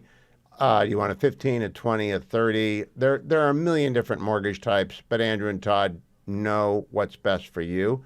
If you're a senior citizen, 62 years and older, and living in your house, you want to do a reverse mortgage, get money out of your house to live on, they can do that as well. But talk to them. They're housing counselors, and they are lenders. They lend you the money. They underwrite the loan. 888-888-1172, AndrewandTodd.com. Easiest thing to do is go to AndrewandTodd.com, fill out a couple of questions, and then they'll get right back to you. But if you just want to call them up and jaw, they'll do that too. 888-888-1172. So what did the market think? The market at this point, again, the implied opening tomorrow morning for the Dow is off 453 points. The implied open for the S&P is down 128 points. The implied open for the NASDAQ is down 600 points. Markets did not like the charts. They were doing fine until the charts came out. Let's listen to more of what President Trump had to say. Sleepy Joe Biden's last year in office, the United States hemorrhaged 100,000 manufacturing jobs, and the number was going through the roof at levels never seen before. And our trade deficit reached a record $1.2 trillion, which is unheard of. Since the beginning of NAFTA, the worst trade deal ever made. It was a horror show. I was able to terminate it. They all said you'd never be able to get it out. We had to get approval from Congress to get it terminated. We had to live with that deal. It was the worst trade deal ever made by far. But since the very beginning of NAFTA, our country lost 90,000 factories. Think of what that is, 90,000. Think about putting a map up and putting tax on it. You wouldn't have enough room. 90,000. I said, is that possible? We had it checked 4 different times, and it was actually somewhat higher than that. And 5 million manufacturing jobs were lost while racking up trade deficits of $19 trillion. That was the worst trade deal ever made. As a result of these gigantic losses, foreign nations now own $26 trillion more of American assets than think of this, than the Americans own of their own foreign assets or other foreign assets. The United States can no longer produce enough antibiotics to treat our sick. We have a tremendous problem. We have to go to foreign countries to treat our sick. If anything ever happened from a war standpoint, we wouldn't be able to do it. We import virtually all of our computers, phones, televisions, and electronics. We used to dominate the field, and now we import it all from different countries. A single shipyard in China now produces more ships every year than all of the American shipyards combined. Think of that. And it was a business that we used to dominate. We used to dominate it totally. In short, chronic trade deficits are no longer merely an economic problem. They're a national emergency that threatens our security and our very way of life. It's a very great threat to our country. And for these reasons, starting tomorrow, the United States will implement reciprocal tariffs on other nations. It's been a long time since we even thought of that. We used to think about it a lot. We didn't think about it for many decades, and you see what's happened. What's happened is a big couple of charts. You're going to have to go online to find them. The president's team has calculated actual tariff, not announced tariff. They're including the value-added tax, as Congressman Campbell said. For goods coming out of the EU, they get an 18% tax when they come to the United States. They're including monetary manipulation. That's primarily aimed at China, which manipulates the value of its currency to keep its trade surplus high. They're adding that all in, and then they're calculating the disadvantage American goods have, and they're adding a tariff equal to 50% of that disadvantage. Very, very clear-cut. There'll obviously be negotiations that follow. I really have no idea what's going to happen to what companies. I don't think it's going to affect most Americans directly immediately, because I don't think it's going to affect food, at least most food. I think it might affect avocados. I read somewhere that avocados from Mexico are going to go way up. So if you're a Chipotle fan, you're in trouble. They do make they do make avocados in Fallbrook, I know, because the fetching Mrs. Hewitt is a native of Fallbrook. Fallbrook is the avocado capital of the world, so they're just going to have to make more avocados, grow more avocados in Fallbrook. But most of your groceries are American groceries. That might not be true for everything. You might end up paying more for South American fruits and vegetables during the season that they come up. But generally, you're not going to get whacked at the grocery store. You're not going to get whacked at the gas pump because we're opening up American production. You get whacked if you must have a foreign-made car. You got your heart set on, I don't know, a Volvo. You want. I bought the Swedish car. I bought a Saab once. It was a horrible car. I bought it from John Campbell. It was a terrible car. I am never buying a Saab again. But if I ever were going to buy a Saab, you probably get whacked on getting a Saab. So you're going to have to make a choice. Are you either going to pay it, or you're going to go buy yourself an American-made car, which includes, by the way, BMWs coming off the line down in South Carolina. I think a BMW is a better car than a Saab. Trouble is, I don't buy cars. I drive a 14-year-old car with less than 100,000 miles on it. I just don't drive that much, and I don't buy cars. I'm not one of those people that feel that you are what you drive. And so it's not going to affect me at all. But I know it will affect some people, and it will affect some businesses, and it will impact some importers very dramatically. We'll follow that story until we put you to sleep. And we may have already put you to sleep on tariffs. I'm going to talk with Sarah Bedford about the House and the Senate conversation, because Congressman Chairman Arrington and Leader Thune are not in the same place. Are they going to fix that? I'll ask Sarah Bedford and Selena Zito. Sarah Bedford is Chief Political Investigative Reporter at the Washington Examiner. She joins me. Sarah, I talked to Leader Thune today. I talked to Budget Chairman Arrington. I don't think they're in agreement. What do you hear? They do not seem to be in agreement at all. In fact, earlier today, Jody Arrington was, criticizing the Senate blueprint because it basically just had IOUs in it for spending cuts. There's not hard targets for spending cuts in the Senate reconciliation right now.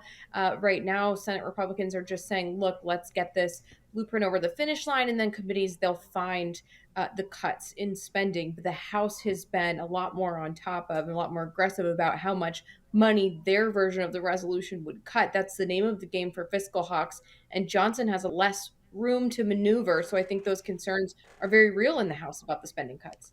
Now, Senator Thune told me, the leader said, we added one line to the instructions, and we just got to get the budget done so that we can unlock the reconciliation process and begin the work of finding the cuts. He also doesn't think he's going to get 53 votes. So he's got the best deal he can get. Do you think Speaker Johnson can take that and persuade the House members to hold fire and go for it? It's going to be a real uphill battle. I mean, we were just talking a few weeks ago about how difficult it was for Speaker Johnson to get the initial House budget resolution over the finish line. I believe back in February, they lost one vote. They lost Congressman Thomas Massie. They could afford to lose no more. And so now, the two vacancies from the Florida special elections are filled. So you do have slightly more breathing room, but really barely any in the House. And so any changes to that agreement that was so difficult to get over the finish line the first time is going to complicate the situation for Johnson again. But Republicans are really motivated to do this. It's now or never for some of these promises. So there is still leverage there. Now, I also think there have been a couple of untimely deaths among Democrats. And I don't know when there's special elections, but right now is the point of maximum flexibility for Speaker Johnson. Am I correct in saying that? Because the new members will be seated.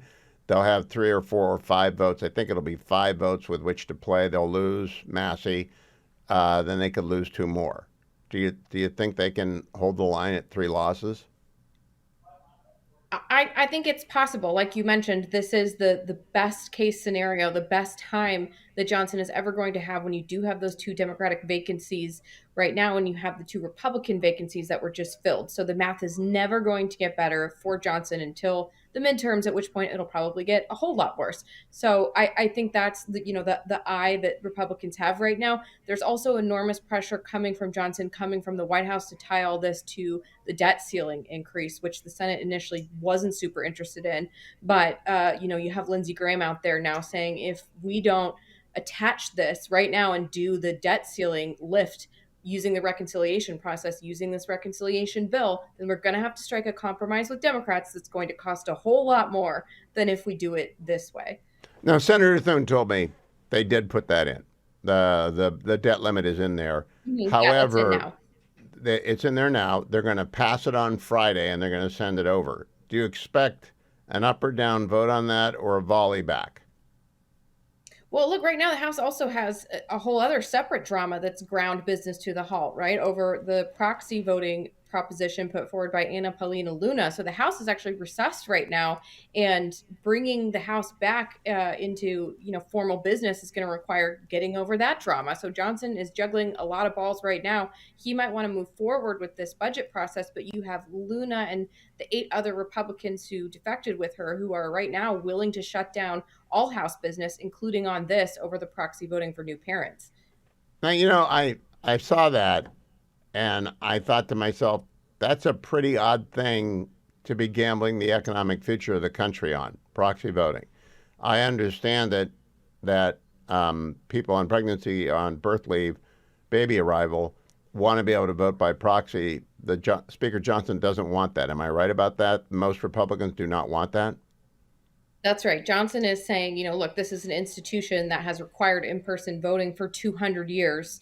I'm empathetic to the situation of parents, but we can't go down this slippery slope of allowing remote voting. Where does it end? If you make the exception for new parents, you're going to have to make exceptions for attending funerals and for, then proxy voting will start to creep into the House institution. But it's really put Johnson between a rock and a hard place here when he has his own members trying to paint him as being somehow anti-new mom, which is not great optics. But his point stands that he's protecting the institutional integrity of the House.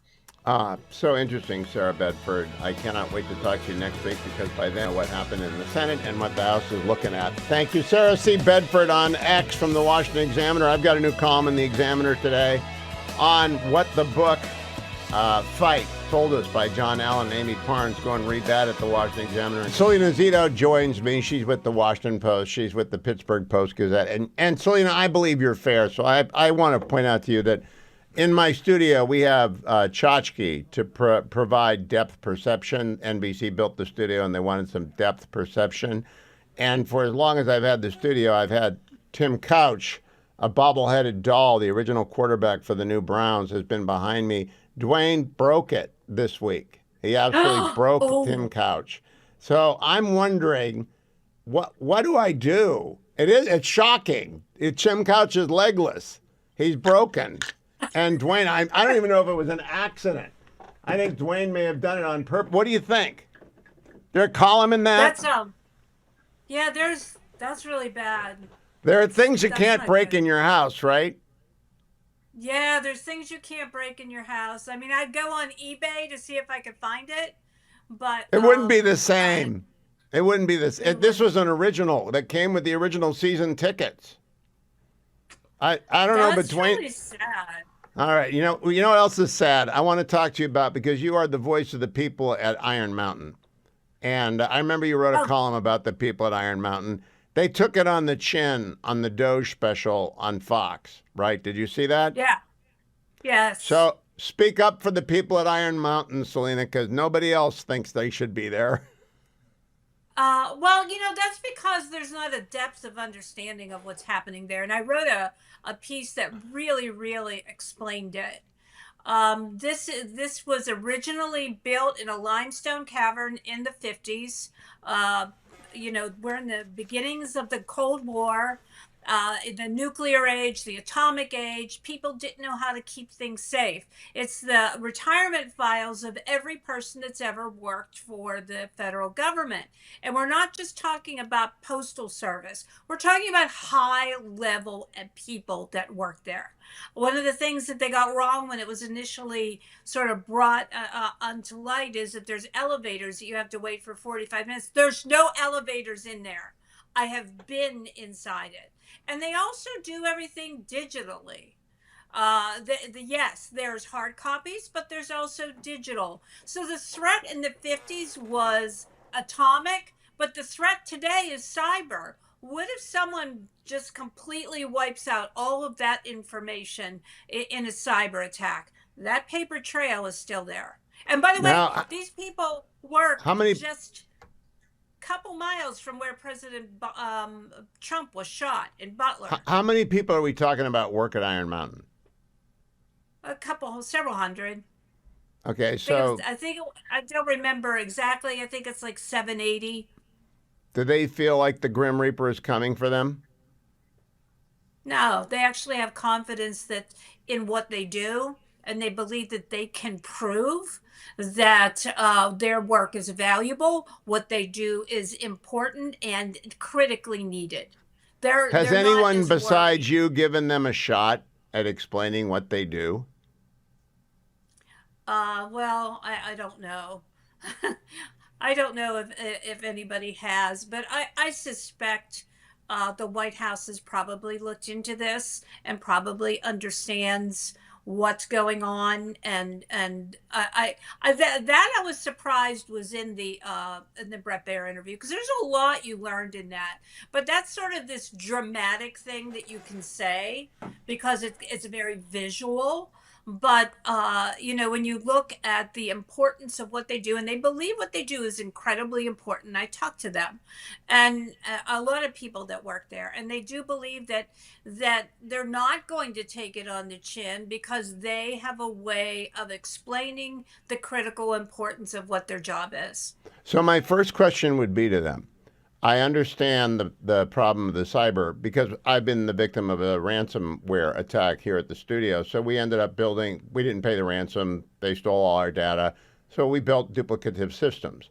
Why not just build 3 duplicative systems that are air-gapped that can't be cyber attacked at the same time so you can always reproduce whatever is done by cyber?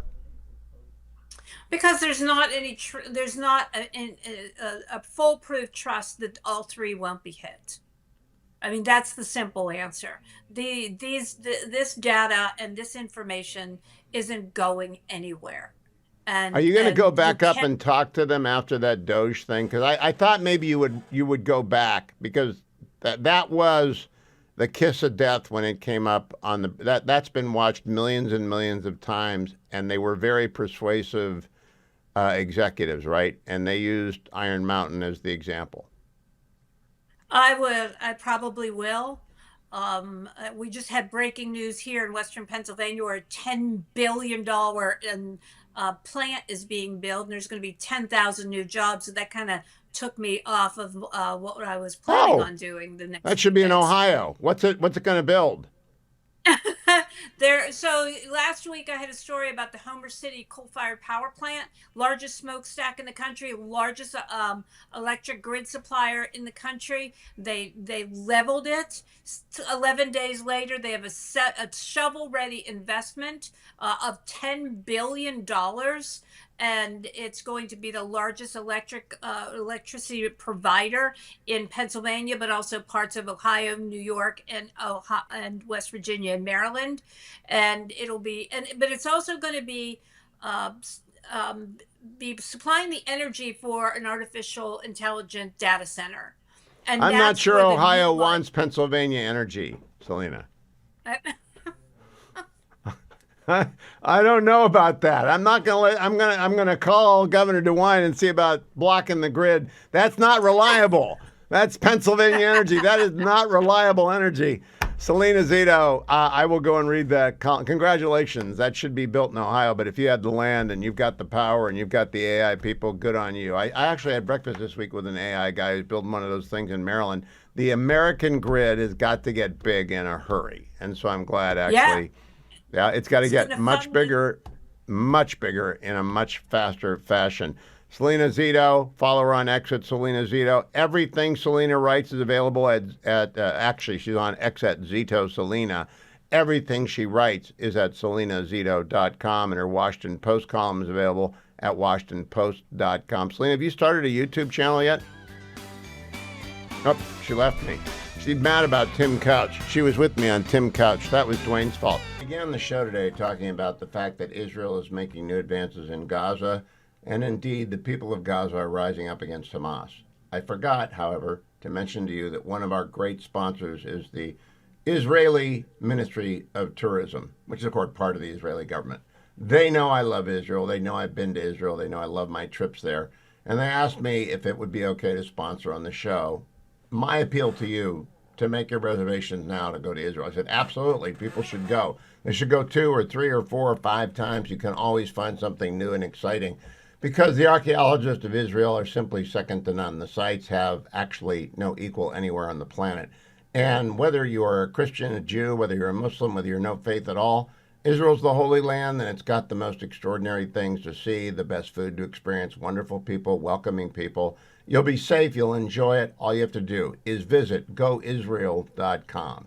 That's goisrael.com for more information. Plan ahead. It's safe. It's going to be fun. Go to Israel. Goisrael.com. Let me also close by reminding you Dennis Prager is making a recovery. Talked to his producer, Alan Estrin, today. Cannot wait for you to hear Dennis back. But here's a little bit of Pragertopia to tide you over. Today's male-female hour, it's not for kids. There'll be nothing particularly difficult for a kid to hear. It's just not for them. It is about sex, so therefore you'll make up your mind. But I do feel a need to tell you that in advance. How can I have a male-female hour and not talk? Dennis. I stole that approach from Dennis. Whenever you're going to talk about something that may or may not strike parents with kids in the car as off-putting or inappropriate for the age of their children, always tell them. I learned so much from Dennis. I'm looking forward to his return. If you miss him, go join Pragertopia.